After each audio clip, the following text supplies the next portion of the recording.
আমাদের আরেকটা কাজ হচ্ছে, আপনারা আমাদেরকে সিকিউরিটি দিচ্ছেন, নিরাপত্তা দিচ্ছেন, কোনো বাতিল শক্তি যেন ভিতরে না ঢুকতে পারে। আপনারা শেষে ডালা পাঁচিলের মতো শেষ পর্যন্ত দাঁড়িয়ে থাকবেন ইনশাআল্লাহ। দেখা যাবে আজকে আপনাদের মাজায় শক্তি কেমন, আজকে বোঝা যাবে। এই জন্য ভিতরে ঢোকার চেষ্টা করবেন না, জায়গা নেই, একটু কষ্ট করে দাঁড়িয়ে থাকেন। আর আশেপাশে যে ভাইরা আছেন চিল্লাপাল্লা করা যাবে না ভাই। যদি এদিক ওদিক আমরা সব ঠিক করতে যাই তাহলে ঝামেলায় পড়ে যাবে। অতএব একটু আপনারা চুপচাপ থাকেন। এর আগে এলাকায় সরাসরি আমার কোন মাহফিলে আপনারা কি আলোচনা শুনছেন? কোথাও শোনা হয়নি না? কই শুনছেন? কাইসাবাড়ি। ওই জায়গায় কোন সূরা? জি, মাইক্রোফোন একটু লাগে না। এই ছেলেটা আমার সাথে আসছে, একটু কাজ করতে দিবে। ঠিক আছে, তুমি তোমার মতো কাজ করো, কেউ কিছু বলবে ওটা একটু লাগাই দেন। ছেলেটা কই বাবা? একটু কানে আওয়াজ দাও, একটু আওয়াজ বাড়াই দাও, লাগাই দাও। ঠিক আছে, ওই জায়গায় কোন সূরা থেকে ওয়াজ করছিলাম? সূরার নাম মনে আছে? হ্যাঁ, সূরা কাউসার। মাশাআল্লাহ, মনে রাখছেন তাহলে না? ঠিক আছে, আমি সালাম দিয়ে আলোচনা শুরু করছি। আশা করছি সকলেই সালামের জবাব জোরে সোরে দেবেন। আসসালামু আলাইকুম ওয়া রাহমাতুল্লাহি ওয়া বারাকাতুহু।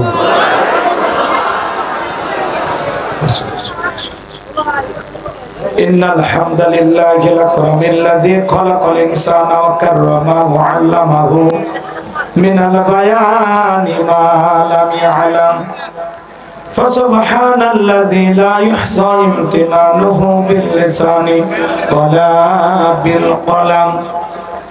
নাশহাদু আল্লা ইলাহা ইল্লাল্লাহু ওয়াহদাহু লা শারীকা লাহু ونشهد أن سيدنا وسندنا وحبيبنا ومولانا محمدا عبده ورسوله الذي أرسله بالحق بشيرا ونذيرا وداعيا إلى الله بإذنه وسراجا وقمرا منيرا.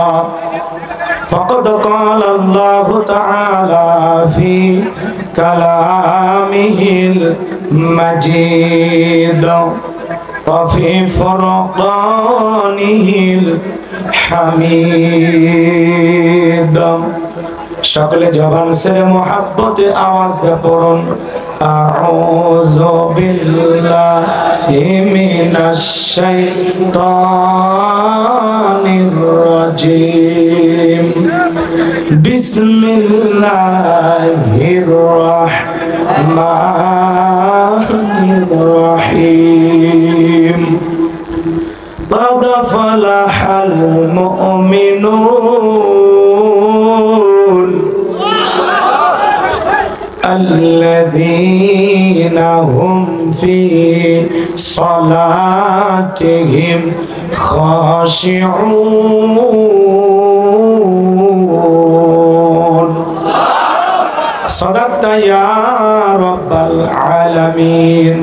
وعن أبي هريرة رضي الله تعالى عنه قال قال رسول الله صلى الله عليه وسلم الدنيا سجن المؤمن وجنة الكافر. رواه المسلم.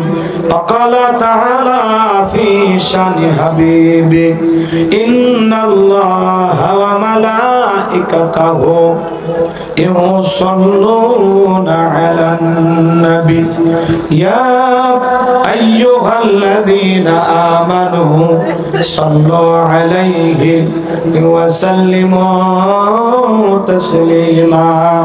شكل درد إبراهيم بڑون اللهم صل على محمد وعلى آل محمد كما صليت على إبراهيم وعلى آل إبراهيم ইন্নাকা হামিদুম মাজিদ আল্লাহুম্মা বারিক আলা মুহাম্মাদ ওয়া আলা আলি মুহাম্মাদ কামা বারাকতা আলা ইব্রাহিম ওয়া আলা আলি ইব্রাহিম ইন্নাকা হামিদুম মাজিদ। মুসলিম মোড়া ঘুমিয়ে পড়েছি, বিবেকে জ্বলছে তালা, রক্ত মদের হয়েছে শিথিল, পাপে অন্তর কালা। আসছে পথে আধার নেমে, তাই বলে কি রইবে থেমে, বাড়ে বাড়ে জ্বলবে বাতি, হয়তো বাতি জ্বলবে না, তাই বলে তো ভীরুর মতো বসে থাকলে চলবে না। মুসলিম আমি, সংগ্রামী আমি চির রণবীর, আল্লাহকে ছাড়া কাউকে মানি না, নারাই তাকবীর। মুসলিম জাগে কারবালাতে কঠিন শপথ পড়ে, সেই মুসলিম চির উত্তম, তাই তো একত্রে শপথ নিলাম, আল্লাহ রাজা গর্ব এবার চির শান্তি সুখের নীর। আল্লাহকে ছাড়া কাউকে করি না ভয়, নারাই তাকবীর।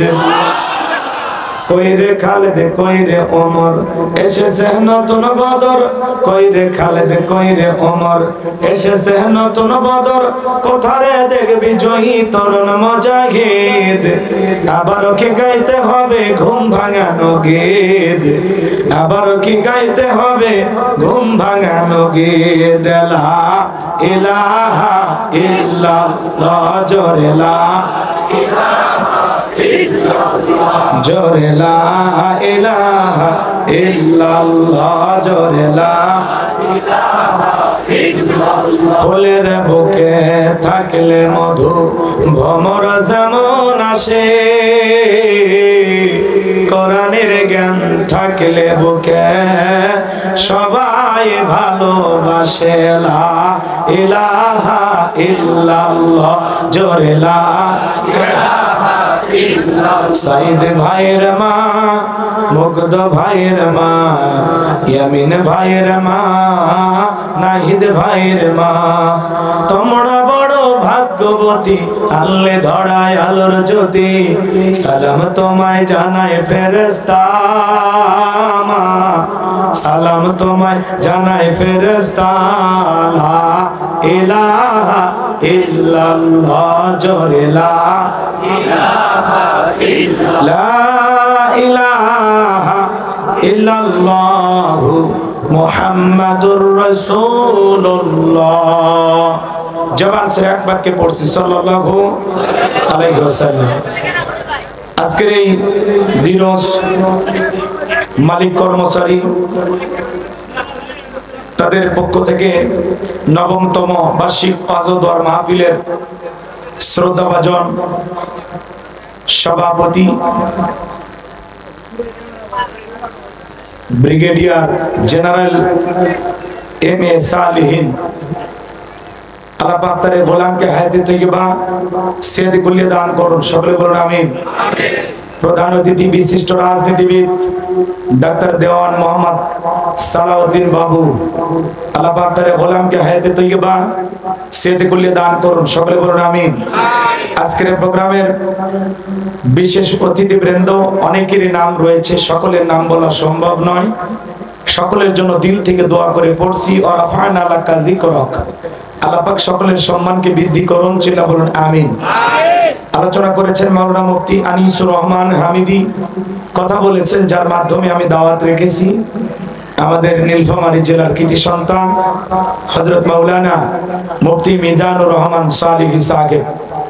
আল্লাহ পাক প্রিয় ভাইয়ের কণ্ঠ দ্বীনের জন্য, ইসলামের জন্য, কোরআনের খেদমতের জন্য কবুল করুন, চিল্লা বলুন আমিন। মঞ্চে উপস্থিত সম্মানিত উলামায়ে কেরাম, সামনে বসা পিতৃ সমতুল্য মুরব্বী বাবাজিরা, কলিজার টুকরা প্রাণপ্রিয় যুবক ভাইরা, ছোট ছোট সোনামানিকেরা, পর্দার আড়ালের সম্মানিত বলা সরলা আবেদা সালেহা মা ও বোনেরা, প্রশাসনের সম্মানিত পুলিশের ভাইরা, ডিবির ভাইরা, জাতির বিবেক প্রিয় সাংবাদিক বন্ধুগণ, বিভিন্ন রাজনৈতিক দলের সম্মানিত নেতা কর্মী ভাইরা, সবাইকে নিয়ে আরেকটি বার সালাম বিনিময় করছি। আশা করছি সকলেই সালামের জবাব জোরে শুনে দেবেন। আসসালামু আলাইকুম ওয়া রাহমাতুল্লাহি ওয়া বারাকাতুহু।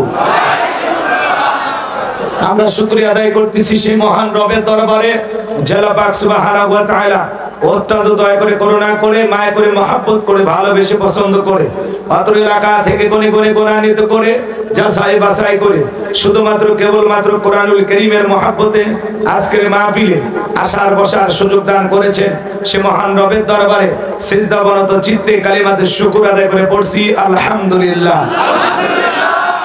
হয় নাই কৃপণতা অলসতা দূর করে মুসলমান হিসাবে বাঘের মতো সিংহের মতো গর্জন করে আল্লাহর দেয়া জবান দ্বারা দুইটা ঠোঁট নাড়ায়া শরীরের সবটুকু শক্তি উজাড় করে চিৎকার মেরে বলুন আলহামদুলিল্লাহ। করুন রব্বানা লাকাল হামদ হামদান কাসীরান তাইয়িবান মুবারাকান লক্ষ কোটি দরুদ সালাম মানবতার শ্রেষ্ঠ বন্ধু বিশ্বনবী বিশ্বনাথা যিনি বাইকে মেজাহিলেদের যুগ আগমন করে অসভ্য মানুষগুলোকে সভ্য বানিয়েছেন, অভদ্র মানুষগুলোকে ভদ্র বানিয়েছেন, কোরআন নামের সংবিধান দিয়া, কোরআনের রাজ কায়েম করে সোনালী যুগ উপহার দিয়া মদিনার পাক ভূমিতে শায়িত আছেন। সে রাসূলের প্রতি কলিজা ভরা মহব্বত নিয়ে পড়ছি দরুদ ও সালাম। সকলেই পড়ুন সাল্লাল্লাহু আলাইহি ওয়াসাল্লাম। সম্মানিত প্রাণপ্রিয় ঢাকাবাসী, আজকের মাহফিলে আসতে পেরে বসতে পেরে আপনারা খুশি না বেজার? কারা কারা বেজার দুই হাত তুলে দেখান। ওই যে মাঝে মাঝে দুই একজন হাত তুলতে চায়। শুধু জোশ থাকলে হবে না, জোশের সাথে হুঁশও থাকা লাগবে। আমাদেরকে বলা হয় হুজুগিয়ে বাঙালি, যাই কয় আইরে সেই দিকে যাইরে, বোঝা সোজা নাইরে, লাঠি বিটা খাইরে। মার খাওয়ার পরে হুঁশ হয়, এই কাম করছিলাম। এই জন্য যে কোনো কাজ বুঝে শুনে করার দরকার আছে না নাই? আজকের মাহফিলে আসতে পেরে বসতে পেরে কারা কারা খুশি, মুখে নিয়ে হাসি আওয়াজ দেবে বেশি। আল্লাহ নামের এমন একটি স্লোগান দেবেন, এলাকায় যদি কোনো ইসলাম বিরোধী উই পোকা, সার পোকা, তেলা পোকা থাকে, ওদের কলিজায় যেন কম্পন সৃষ্টি হয় এমন আওয়াজ করতে রাজি আছেন যারা বীর মুসলমানের মতো দুটি হাত টান টান করে তুলে দেখান তো তারা। লিল্লাহে তাকবীর, লিল্লাহে তাকবীর। আল কোরআনের আলো, আল হাদিসের আলো, দুনিয়ার মুসলিম, সারা বিশ্বের মুসলিম। আমার নেতা তোমার নেতা, আমার নেতা তোমার নেতা। লিল্লাহে তাকবীর। আল কোরআনের আলো, আল হাদিসের আলো, দুর্নীতির আলো। হাতটা নাড়া দেন তো, মাশাআল্লাহ, মারহাবা। আস্তে কারণ নাকে যেন না লাগে, হাত নামান। অনেকে ঝোঁকে তালে বলেই ফেলেছেন দুর্নীতির আলো ঘরে ঘরে জ্বালো। বাংলাদেশে দুর্নীতি দমন কমিশন আছে না নাই? এরপরে দুর্নীতি কমেছে নাকি ডিজিটাল কায়দায় বেড়েই চলেছে? দিন যত করার ছিল দুর্নীতির পাল্লা তত ভারী হচ্ছিল, কথা বলেন ঠিক কি না? আমরা চাই আমাদের প্রিয় মাতৃভূমি বাংলাদেশ দুর্নীতি মুক্ত আল্লাহ কবুল করুন, চিল্লা বলুন আমিন। আমরা চাই আমাদের বাংলাদেশ মাদক মুক্ত আল্লাহ কবুল করুন, চিল্লা বলুন আমিন। আমরা চাই আমাদের বাংলাদেশ যৌতুক মুক্ত আল্লাহ কবুল করুন, চিল্লা বলুন আমিন। আমরা চাই আমাদের বাংলাদেশ, যে সমস্ত দুর্নীতিবাজেরা ছিল তারা তো পালিয়ে গেছে, তাই না? এখনো কি আসে না?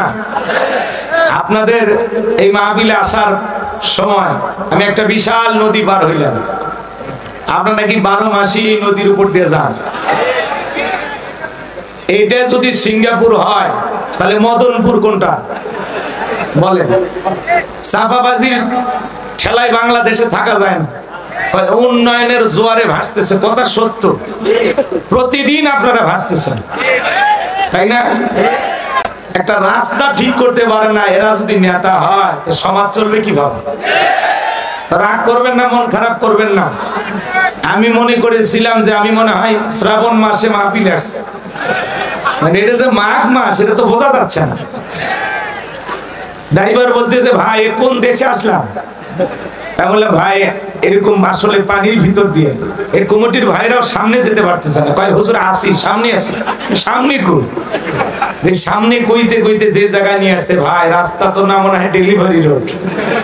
কোন মহিলার যদি ব্যথা ওঠে আর যদি অটোওয়ালাকে বলা যায় ভাই ব্রেক ধরবি না, ওই সিজারের কাজ রাস্তার মধ্যে হয়ে যায়, মাঝখানে পুরো টাকাটাই বেঁচে যাবে। কথা বলেন, রাগ করেন আপনারা? এগুলো বললে যারা রাগ করে আসলে এরা আলেমদের কথার মর্ম বোঝে না। আমি আপনাদের ক্ষতি চাই না, তো ভালো চাই, আমি আপনাদের শুভাকাঙ্ক্ষী। কথা বলেন ঠিক না? কোনো ভূমিকা দেয়া যাবে না, কারণ রাত 11টার মধ্যেই বা 5-10 মিনিটে দিক সেদিক হতে পারে, এর মধ্যে যেহেতু প্রোগ্রামটা শেষ হবে, এই জন্য আমি খুব দ্রুত আলোচনায় প্রবেশ করতে চাই, আপনাদেরকে আর কষ্ট দেব না। আমি কথা বলবো, এদিক খেয়াল করেন। আমি করবো ওয়াজ, আপনারা দেবেন আওয়াজ, জবাব দিবেন ঠিক ঠিক, আলোচনা হবে কমপ্লিট। শ্রোতাদের স্পিরিটে বারে বক্তার হিট, আলোচনা হবে জায়গা মতো ফিট। আগে বলতাম কিছু ওয়াজ প্যান্ডেলে, কিছু ওয়াজ অ্যাঙ্গেলে, এখন আর অ্যাঙ্গেলে না, যা বলবো সব ডাইরেক্ট। অ্যাঙ্গেলে বলার দিন শেষ, ডাইরেক্ট বলার বাংলাদেশ। আর আমি যেহেতু গাইবান্ধার মানুষ, আমার ভাষায় হয়তো বা বেশ কম হতে পারে, আপনারা মন খারাপ করবেন, ঠিক আছে, মাইনে নেবেন। হয়তো কথা বলতে একটু আঞ্চলিক ভাষা চলে আসে, ছোট মানুষ বুঝতেছে, মন খারাপ করবে না, ঠিক আছে? তো কথা আছে না, এক দেশের গালি আর এক দেশের বুলি, এরকম আছে না? ফেনীতে যাবেন কি কয়? ফেনীর লোকেরা ফেনী কয়, কি কয়? হেনি। হেনি কলেজের টাহা লইয়া, আছে না? বরিশালে যাবেন তাদের ভাষা একরকম, নোয়াখালীতে যাবেন তাদের ভাষা একরকম। এক নোয়াখালী বক্তা আমাদের এলাকায় ওয়াজ করতে যা বলতেছে, মা বোনেরা হুইনা যান, আপনার স্বামী যদি মাইরে পিঠে হুঁসা হেলা দেয়, এই জায়গায় জাহান্নামের আগুন জ্বলতো না। এক শ্রোতা দ্বারাই বলতেছে, ওই জায়গায় যদি জাহান্নামের আগুন না জ্বলে তো বাকি জায়গা কোন জায়গায়? কয় এইটা তো আর কিতাবালা লেহে নাই। তো আমার ভাষা তো আর এরকম না, একটু বোঝা যায় নাকি? মন খারাপ করবেন না। সিলেটে একবার গেছিলাম, আমারে বলে হুজুর পক খাবেন? পক। আমি চিন্তা করি এই এলাকার মানুষ লন্ডন আমেরিকায় বসবাস করে, যদি কুচে ব্যাং রান্না করে খাইতে দেয় আমার তো 12টা বেজে যাবে। তখন আমি বললাম ভাই আমি সব খাবো না। অন্যান্য মেহমান যারা আছে ওরা বলতেছে যা রান্না করছেন সব নিয়ে আসেন। এবার দেখলাম বাটিতে করে সেই সুন্দর পায়েস নিয়ে আসছে ভাই, আমি এতিমের মতো তাকায় থাকলাম, আমার হাত দিল না, সব ওনাদেরকে দিল।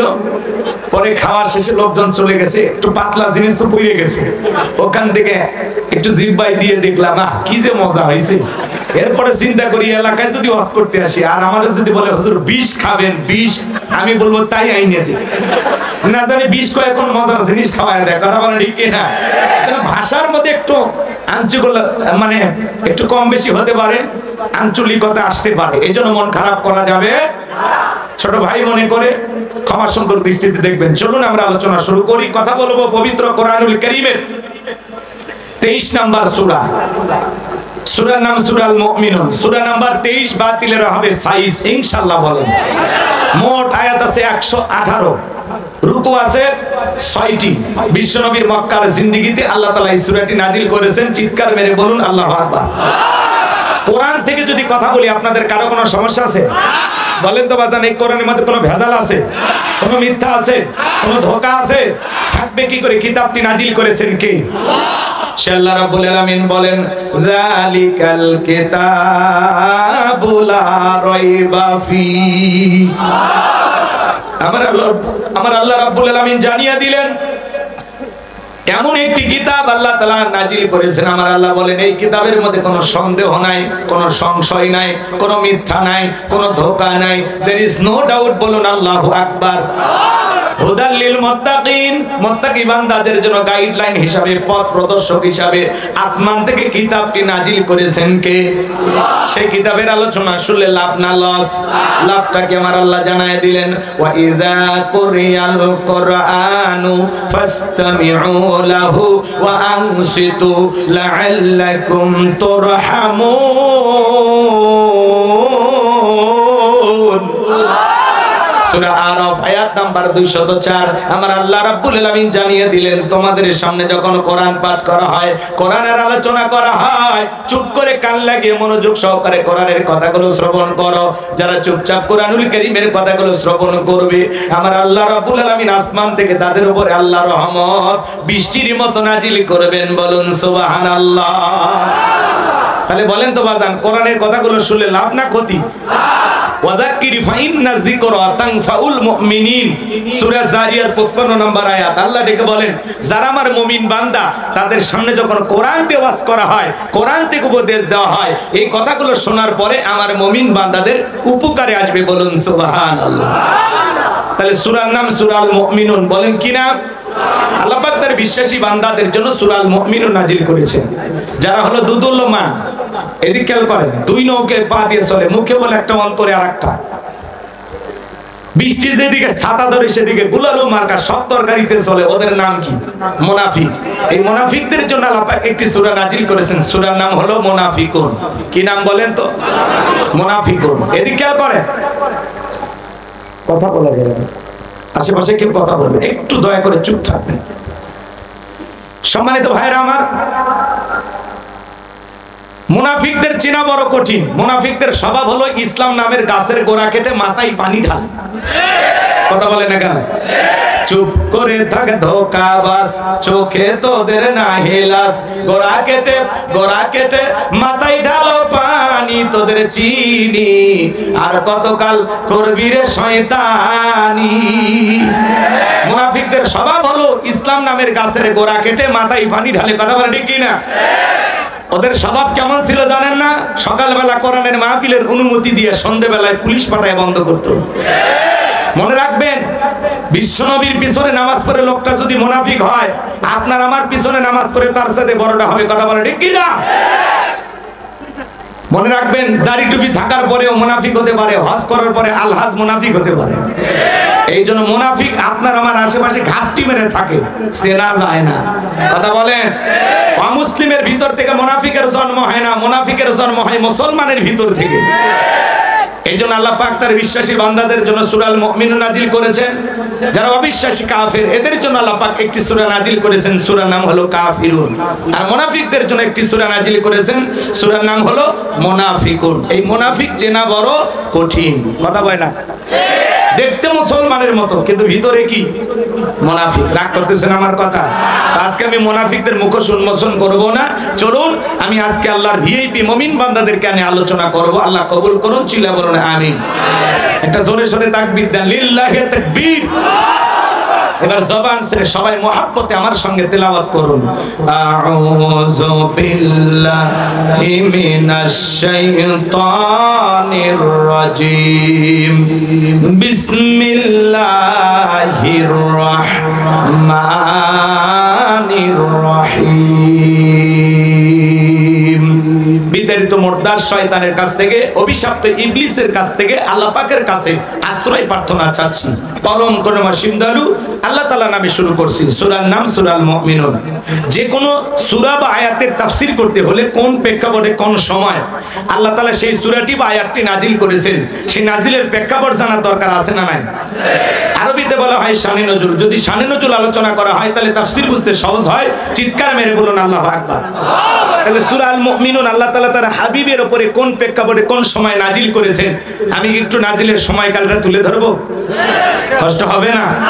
আমার ভাইয়েরা, বিশ্বনবীর প্রিয় সাহাবী হযরত ওমর ফারুক রাদিয়াল্লাহু তাআলা ডেকে বলেন, আমি মৌমাছির গুনগুন আওয়াজ শুনলাম। ডানে তাকায় মৌমাছি নাই, বামে তাকায় মৌমাছি নাই। বিশ্বনবীর চেহারা মোবারকের দিকে তাকায় দেখি নবীজি ফিসফিস করে কি যেন তেলাওয়াত করতেছেন। হযরত ওমর ফারুক ডেকে বলেন, আমার বোঝার বাকি রইল না, আসমান থেকে নবীজির উপরে কোরআনুল কারীম নাজিল হচ্ছে আর বিশ্বনবী কোরআনুল কারীম রিসিভ করতে ব্যস্ত। বলুন সুবহানাল্লাহ। মৌমাছির গুনগুন আওয়াজ হলে কোরআনুল কারীম নাজিল হয়।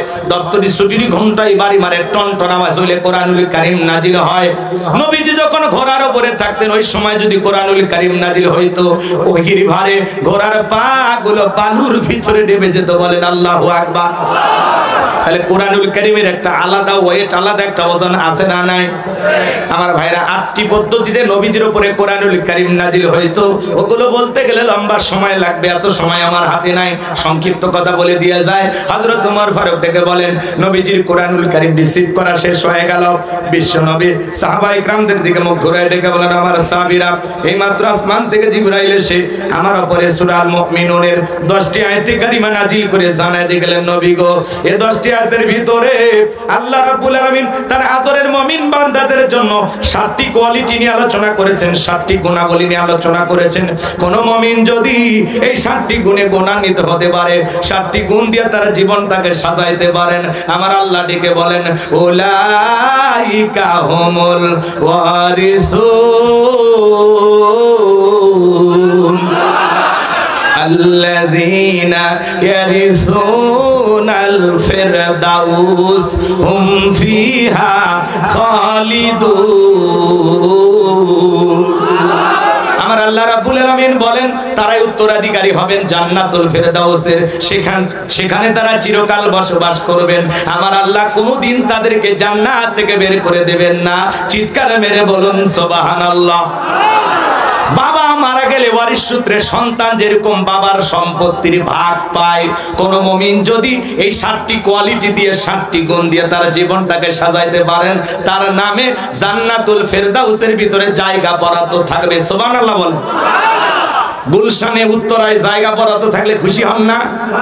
এই 7টি গুণাবলী আজকে যদি শুনে বাস্তব জীবনে আমল করতে পারেন, আপনার নামে জান্নাতুল ফিরদাউসে জায়গা বরাদ্দ হয়ে যাবে। তাহলে গুলশান উত্তরের দরকার আছে? ডাইরেক্ট জান্নাতুল ফিরদাউসে জায়গা বরাদ্দ কারা কারা করতে চান হাত তুলে দেখান। সবাই জান্নাতে যেতে চান? ও আসমানের মালিক আল্লাহ, তাকায় দেখো ঢাকা শুলিয়াতে হাজার হাজার মুসলমান তোমার জান্নাতে যেতে চায়। আল্লাহ আমাদের সবাইকে জান্নাতুল ফিরদাউসের মেহমান হিসেবে কবুল করুন। একটু চিল্লায় বলুন আমিন। আল্লাহ তোমার কুদরতের নজর দিয়ে তাকায় দেখো যত মানুষ হাত তুলেছে, আল্লাহ আমাদের সবাইকে আজকের আলোচনা শুনে আমল করার তৌফিক দিও। আমাদের সবাইকে জান্নাতুল ফিরদাউসের ওয়ারিশ হিসেবে কবুল করে নিও আল্লাহ। এইবার 7টা আঙ্গুল দেখান, জোরে বলেন কয়টি? এই আওয়াজ হইল এতগুলো মানুষের? 7টি। জোরে বলেন কয়টি? আরো জোরে। জোরে হলো না, উঠেই যাবে। হাত না, একটু মিছিল করার অভ্যাস করে নিলাম। 16 বছর মিছিল করতে পারেননি তো, সামনে মিছিল করা লাগবে। জান্নাতে যেতে হলে এই 7টি গুণাবলী আমি যত দ্রুত সম্ভব, টাইম না থাকলেও আমি 7টা শেষ করার চেষ্টা করব ইনশাআল্লাহ। আল্লাহ যেন তার এই গোলামকে বলার তৌফিক দান করেন। চিল্লা বলেন আমিন। বিশ্ব নবী তখন সাহাবায়ে কেরামদের সামনে তিলাওয়াত করে শুনিয়ে দিলেন। আমার আল্লাহ রাব্বুল আলামিন বলেন, কাদ আফলাহাল মুমিনুন।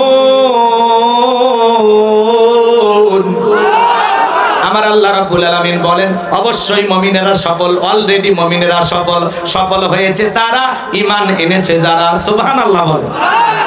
কাদ আফলাহাল মুমিনুন, অবশ্যই মুমিনেরা সফল হয়েছে তারা, ঈমান এনেছে যারা। আল্লাহু আকবার বলেন। আমরা মনে করি ক্ষমতা থাকলে সফল, টাকা থাকলে সফল, যশ খ্যাতি, নায়ক, সুপারস্টার, সেলিব্রিটি এরা বুঝি সফল না। আল্লাহর কাছে এগুলো সফলতার মাপকাঠি না। আল্লাহর কাছে সফল হতে পারবে তারা, ঈমান আনবে যারা। আল্লাহু আকবার বলেন। বর্তমান পৃথিবীর সবচাইতে, এদিকে খেয়াল করেন, বড় নেতা আমেরিকার 47তম প্রেসিডেন্ট হলো ডোনাল্ড ট্রাম্প। কয়েকদিন আগে শপথ গ্রহণ করেছে, আপনারা দেখেছেন। বিশ্ব নেতা কিন্তু চরিত্র ভালো। জনসম্মুখে শপথ গ্রহণ করার সাথে সাথে জনসম্মুখে বউকে জড়ায় কিস করছে। আচ্ছা, বউকে কি বাইরে আদর করার জিনিস না ঘরে? তাহলে যারা এটুকু জানে না, এরা যদি বিশ্বের নেতৃত্ব দেয় তাহলে পৃথিবীর অবস্থা কি হবে এখন বুঝে নেন। শুধু তাই নয়, উনি শপথ গ্রহণ করে আনন্দে আত্মহারা নাচানাচি শুরু করছে। যেই চরিত্র বাংলাদেশের অনেক নেতাদের ভিতরে আমরা দেখেছিলাম, ওরাও আনন্দে আত্মহারা নাচ গান করতো। গণভবনে মাঝে মাঝে গানের আসর বানায় ফেলতো। কথা কন নাকি আপনারা? কি মনে করেন গাইবান্ধা থেকে আসছি থেকে কিচ্ছু বুঝি না? কারো ইচ্ছা মতো ছবি না, কথা বলবো, হজম করতে পারলেও বলবো, না করতে পারলেও বলবো। মনে অনেক দুঃখ জমা আছে, 16 বছরের কাজ আজকে আদায় করবে। লিল্লাহে তাকবীর। চলেন সামনের দিকে যাই। পৃথিবীর সবচাইতে বড় নেতা ডোনাল্ড ট্রাম্প। আপনাদের এলাকায় একটা বাজার আছে, কি মার্কেট? শাহজাহান মার্কেট নাকি? আচ্ছা, এই শাহজাহান মার্কেটে এদিকে খেয়াল করেন, এই মার্কেটে আল্লাহর একজন বান্দা তরি তরকারি বিক্রি করে, সবজি বিক্রেতা। আজান দেওয়ার পরে লোকটা যদি মসজিদে গিয়ে মাথা নত করে আল্লাহকে সিজদা দেয়, পৃথিবীর বড় না ইসলামের সুইচ কার হাতে? ইউরিদুনা লিতুফিউ নূরাল্লাহি বিআফওয়াহিহিম ওয়াল্লাহু মুতিম্মু নূরিহি ওয়ালাউ কারিহাল কাফিরুন। আমার আল্লাহ রাব্বুল আলামিন জানিয়ে দিলেন, কাফেররা চাই মুখের ফুৎকারে দিনের আলোকে, ইসলামের আলোকে, কোরআনের আলোকে নিভায়া দিতে। আমার আল্লাহ ডেকে বলেন, আল্লাহু মুতিম্মু নূরিহি, এই জমিনের দিনের আলোকে, কোরআনের আলোকে, ইসলামের আলোকে আমি আল্লাহ পাক প্রতিষ্ঠিত করে ছাড়বো। যদিও কাফের বেঈমানদের অন্তরে যত ধরনের জ্বালা যন্ত্রণা হোক না কেন, তাহলে পৃথিবীর জমিনে আল্লাহর দিন একদিন প্রতিষ্ঠিত হবে, ইসলামের আলো চতুর্দিকে ছড়িয়ে পড়বে। তাম পৃথিবীর কর্তৃত্ব রাজত্ব একদিন মুসলমানদের হাতে আসবে, আর তার সংবিধান হবে আল কোরআন। তাম পৃথিবীর কর্তৃত্ব রাজত্ব পাওয়ার ক্ষমতা একদিন মুসলমানের হাতে আসবে।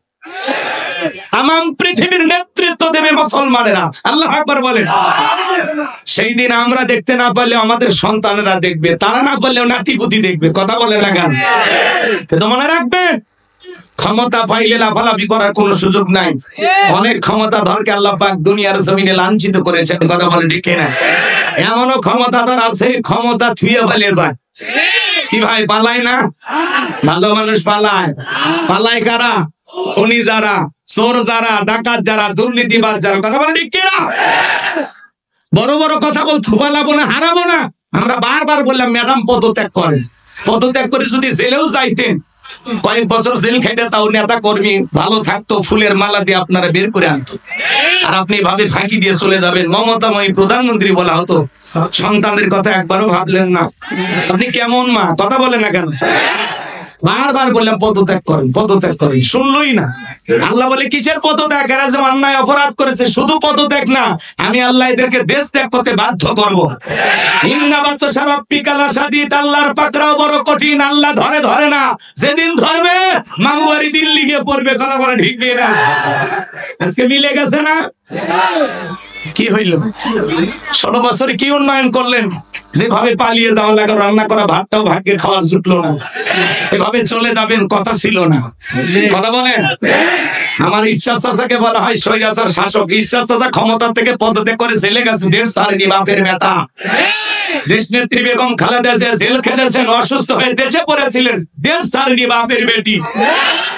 কাতারের আমিরের বিমানে রাজকীয় ভাবে দেশের বাইরে যায়, এখন চিকিৎসা নিয়ে একাই সুস্থ হয়ে গেছে। 3 দিনের চিকিৎসায় একাই হাঁটতে পারতেছে। আলহামদুলিল্লাহ।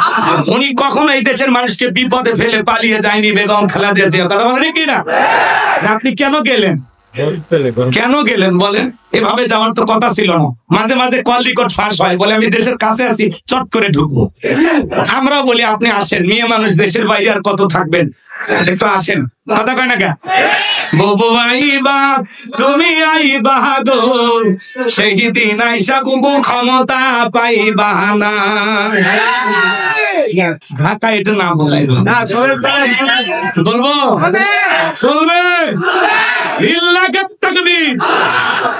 বুবু আইবা, তুমি আইবা গো, সেই দিন আইসা বুবু ক্ষমতা পাইবা না। নাই বুবু কাদের কাকার অবস্থা খারাপ, তোর বেশে বাবার হাউ না খেলা কোন সামনে আসে না। নেতা কর্মী সব জেলের ভিতর, আমি আসি ডরের ওপর, কখন জানি আসে গ্রেফতারি পরোয়ানা। বুবু আইবা, তুমি আইবা গো, সেই দিন আইসা বুবু চিয়ার পাইবা না। ক্ষমতার চেয়ার থেকে নামা সহজ, কিন্তু ওই চেয়ারে ওঠা কঠিন। 16 বছর লাগছে ছাড়তে। আর আমরা এদিক মেয়ে মানুষের রাগ বেশি, জেদ বেশি। দেখেন না মাঝে মাঝে বাড়িতেই স্বামীর সাথে ঝগড়া লেগে হাড়ি পাতিল ভেঙে ফেলে দেয়, স্বামী তুলে আছাড় মারে। অতএব সিদ্ধান্ত নেন আগামীতে আর যাই হোক, যেই দলেরই হোক, একটা পুরুষ প্রধানমন্ত্রী চাই। কারা কারা পুরুষ দেখতেছেন হাত তুলে দেখান। যাক, বিজয় হয়ে গেছে আলহামদুলিল্লাহ। নারীদের দেখার দিন শেষ, আগামীতে পুরুষের বাংলাদেশ। পুরুষ হবে উপি পাবো, যেই দলেরই হোক একটা পুরুষ নিয়ে আস। আর মেয়ে মানুষ আসলে 16 বছর ঘর জামাই ছিলেন, আবার রেডি থাকে। আমার ভাইরা চলেন সামনের দিকে যায়, একটু মাঝে মাঝে বাস্তবতা নিয়ে নাড়া না দিলে ওয়াজ ভালো লাগবে। এগুলো আপনারা যেন ভুলিয়ে না যান, ওই জন্য একটু নাড়া দিচ্ছি। চলেন আমার ভাইরা, তাহলে পৃথিবীর সবচাইতে বড় ক্ষমতাধর ব্যক্তি ডোনাল্ড ট্রাম্প, আর আপনাদের এখানকার একজন সবজি বিক্রেতা আল্লাহর বান্দার যদি আজান দেওয়ার পরে মসজিদে গিয়ে মাথা নত করে আল্লাহকে সিজদা দেয়, বলেন তো বাজান এই পৃথিবীর বড় লিডার ডোনাল্ড ট্রাম্পের সাইডের সবজি বিক্রেতা ইমানদারের দাম কম না বেশি? রাশিয়ার প্রেসিডেন্ট পুতিন, বাংলাদেশের একজন রিক্সা চালক, ভ্যান চালক, লোকটা যদি ইমানদার হয়, আজান দেওয়ার পরে মসজিদে মাথা নত করে যদি আল্লাহকে সিজদা দেয়, ওই পৃথিবীর বড় নেতার সাইডে রিক্সা চালক, ভ্যান চালক, ইমানদারের দাম কম না বেশি? তার মানে উদাহরণ দিয়ে কি বুঝাইলেন? সহজ একটা কথা মনে রাখবেন, ইমান আছে যার, আল্লাহর কাছে দাম আছে তার। চেহারা কালো হোক, ফর্সা হোক, লম্বা হোক, খাটো হোক, ধনী হোক, গরিব হোক, তাতে কোনো সমস্যা নাই। আপনার আমার ভিতরে ইমান আছে, আল্লাহর কাছে আপনার দাম আছে। আল্লাহর কাছে যদি দামি হতে পারি, এই জীবনে আর কিছু চাওয়ার আছে? তাহলে আমি বলবো কাদাফুলাহাল মুমিনুন, আল্লাহ বলেছেন অবশ্যই মুমিনেরা সফল। সফল হয়েছে তারা ঈমান এনেছে যারা। আমি শুধু বলবো সফল হয়েছে কারা? আপনারা বলবেন ঈমান এনেছে যারা। বলতে পারবেন না? বলেন সফল হয়েছে কারা? শোনেন শোনেন, আল্লাহ তাআলা ভালোবেসে মুসলমানের ঘরে জন্ম দিয়া জান্নাতের রাস্তা একটু আগায় দিয়েছে। পৃথিবীর শ্রেষ্ঠ কিতাব কোরআনুল কারীম দান করে জান্নাতের রাস্তা আরেকটু আগায় দিয়েছে। এরপরে পৃথিবীর শ্রেষ্ঠ পয়গম্বর মুহাম্মদ রাসূলুল্লাহ সাল্লাল্লাহু আলাইহি সাল্লামের উম্মত বানায়া জান্নাতের রাস্তা আরেকটু আগায় দিয়েছে। একটু আমল করলেই জান্নাত। করবো তো ইনশাআল্লাহ। খারাপ লাগে? একজন অমুসলিম জোহরের নামাজের পূর্বে ঈমান গ্রহণ করেছে, ওই ব্যক্তির উপরে জোহরের সালাত আদায় করা কি ফরজ। তার মানে কি বুঝলেন? ঈমান আনার পরে মুমিন জীবনের সবচাইতে গুরুত্বপূর্ণ এবং দামি ইবাদতের নাম হলো সালাত। আল্লাহ যখন মুমিন বান্দাদের 7টি কোয়ালিটি নিয়ে আলোচনা করলেন, আমার এদিকে খেয়াল করেন, কথা কিন্তু আমার না, কথা হলো এই বাসিওয়ালা। আমি খালি সুর তুলতেছি, অ্যাডভাইস করে আপনাদেরকে বলতেছি, কথাকে বোঝেন।